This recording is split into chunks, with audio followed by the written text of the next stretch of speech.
Kids First, and today I'm interviewing director and writer Christopher Landon about his new family-friendly horror film, We Have a Ghost, based on the 2017 short story Ernest by Geoff Manaugh. It releases on Netflix February 24th of 2023. Welcome to the show, Mr. Landon. How are you? I'm great. I'm very excited to be here. That's wonderful to hear. I'm excited to be here as well.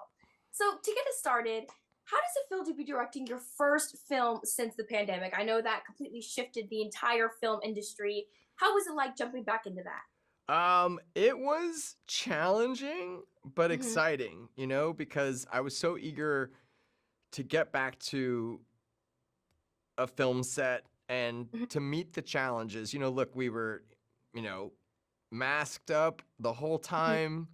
We were getting tested all the time. My nose has never seen so much action. But it was all in the service of trying to sort of make entertainment and make something fun and exciting for people. So it's all worth it.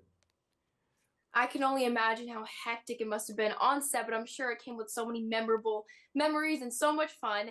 And following that, what inspired you to convert the short story Ernest into a feature film? I was very taken by the idea of sort of inverting a traditional haunted house story. I I grew up watching horror films and a lot of ghost stories, and I just thought this was a really fresh and unique way to tell that kind of a story, and also something that felt really character driven, and also really grounded.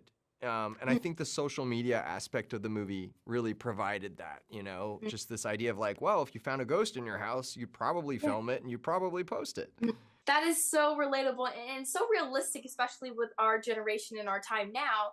And speaking of the social media aspect, usually horror films don't really allow the fear part of it, which would usually be the murderer or someone involved like that, and the human who's trying to get away from them become friends and work together, which is such a completely different component of this film. I think is a key difference from usual horror films. So besides that, what are some of the key differences and similarities between the original short story and the We Have a Ghost screenplay? The short story focused a lot on Frank, on Mm-hmm. Kevin's dad, and sort of his shenanigans and him sort of like stalking the ghost and filming him and posting it. And I really wanted to create a story engine sort of out of the mystery of what happened to Ernest. So, I really wanted to play up this idea of like, well, he doesn't know who he is. He can't remember anything. He doesn't know why he's in this house or how he died. And so that, I think, allowed for me to sort of build out a quest, Mm-hmm. and it gave Ernest and Kevin something to do together. And also I, invented the created the character of Joy. That was something else I brought. And also, of course, having this external threat, with this sort of shadowy little sort of CIA program that's been after ghosts. And so that also kind of that helped add some tension and some conflict into the story. And speaking of the relationship between Kevin and Ernest, I feel like Kevin was so, as besides joy being one of his main motivations, he was very dedicated to want to help Ernest because he also felt stuck himself within his own family. And you definitely see the relationship between them. It's very personal for Kevin. Why did you think it was so important to really focus, especially in the beginning scenes when he's kind of checking out the house? Why did you think it was so important to really focus on the background between Kevin compared to his brother? Yeah, I mean, look, I wanted Kevin to be this old soul and this character that, like you said, feels a bit lost in his world. It's almost like he belonged in another time. He likes old music. He likes to wear vintage clothes. He's not terribly preoccupied with his phone, unless he's listening to music. And so for me, it was like, here's this guy that ultimately finds a kinship with a ghost because they have so many similarities. And he's also, in some ways, Ernest is a bit of a father figure. Yeah, really, the whole movie is just very much about those two characters and sort of their dynamics, and Kevin sort of really wanting to help him. Mm-hmm.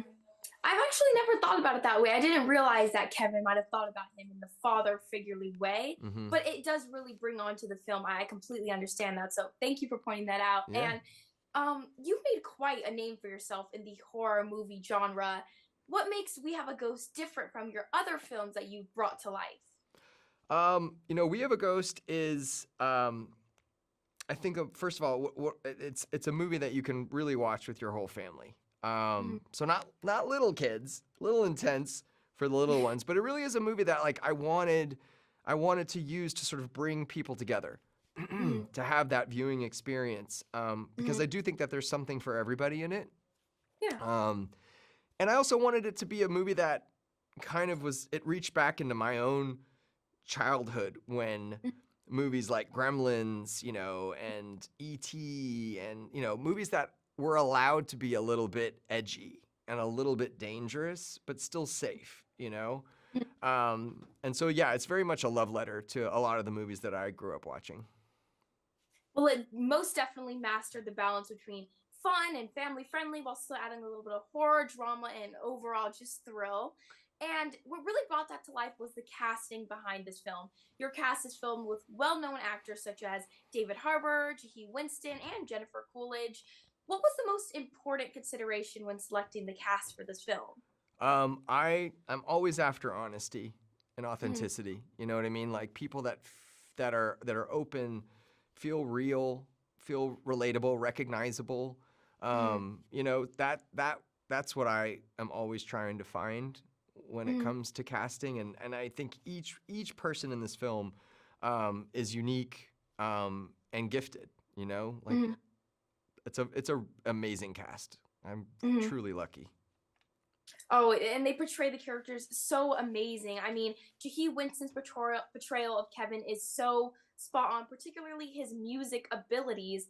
Is it would you say is that what singled him out for you when casting for this role? Was that really just a big opponent because he really had it going there? He had some intense skills in the film. So here's what's funny. So I saw Jahi in a movie called Charm City Kings, and I immediately knew he was the right guy. Like Mm-hmm. I wanted, he was the first piece of casting. Like we built the Mm-hmm. movie around Jahi. Um, and the funny thing was that Kevin, I always made Kevin sort of a musical character who played the guitar, and I Mm-hmm. wrote that he could sing, but I actually had no idea that Mm-hmm. Jahi could sing. And and then someone said, "Oh, well, he was on Broadway. Like he was in The Lion King," which which I didn't know about, right? So I Uh-huh. I find this out and I think, "Oh, well this is going to be good. I think this will be Mm-hmm. okay." And then he went and he recorded his Mm-hmm. vocals for one of the scenes, and then I remember listening to it for the first time and I got chills. Like I was like, "Oh God, like he doesn't sing, like he Mm-hmm. sings."